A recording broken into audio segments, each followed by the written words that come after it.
Hi friends, welcome to Telangana elections awareness YouTube channel.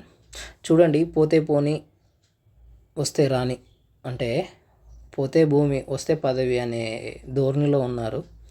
రెండో విడత పంచాయతీ ఎన్నికలు కీలక దశకు చేరినాయి. ప్రచారాలు సాగుతున్నాయి. ప్రలోభాలకు తెరలేపారు. సో ఓటుకు 3,000 మొదలుకొని 5,000 వరకు పంపిణీ చేస్తున్నారు.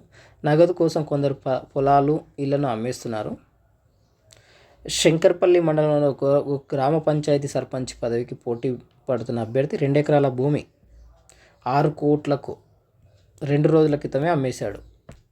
చూడండి, 2 ఎకరాలు 6 కోట్లకు అమ్మాడంటే ఇది మరింత రానున్న రోజుల్లో ఈ శంకర్పల్లి పరిసర ప్రాంతంలో ఇంకెంత ఉంటుందో చూడండి. ఇదే గ్రామంలో మరో అభ్యర్థి తన భూమిని 4 కోట్లకు విక్రయించాడు.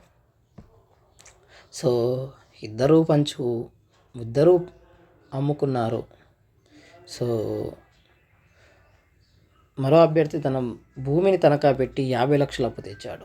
ఆస్తి పోయినా పర్వాలేదు, పదవి రావాల్సిందని కొందరు పట్టుదలకు పోతున్నారు. చూడండి, వివరాలు అనేది మనకు అప్రస్తుతం. ఎందుకంటే వాళ్ళ పేర్లు చెప్పి బహిరంగపరిచి వాళ్ళని మానసిక క్షోభకు కానీ ఆ విధంగా చేయడం మన ఉద్దేశం కాదు. కానీ ఇక్కడ పోతే 6 కోట్లకు 4 కోట్లకు భూములు అమ్ముకొని ఈ వచ్చిన డబ్బులని ప్రజలకు పంచితే ఆ ఊరు ఇదే డబ్బుని ఆ ఊరికి డెవలప్ చేసి ఇందులో కొంత 25% చేసి ఊరి డెవలప్ ముందే చేసి, లేదంటే ఆ ఊరికి ఇలా చేస్తామని ఒక స్పష్టమైన హామీలతో, స్పష్టమైన రోడ్ మ్యాప్తో ఎలక్షన్లో పార్టిసిపేట్ చేసి ఉంటే ఇంత డబ్బును, ఇంత భూమిని వీళ్ళు దుబారా చేయాల్సిన అవసరం రాదు.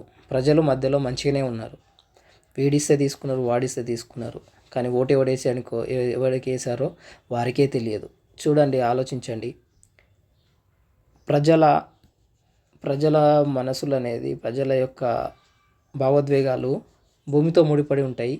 కానీ ఈ భూమినే ఈ ఎలక్షన్లకు పోటీ చేసేంత చేశారంటే రానున్న రోజుల్లో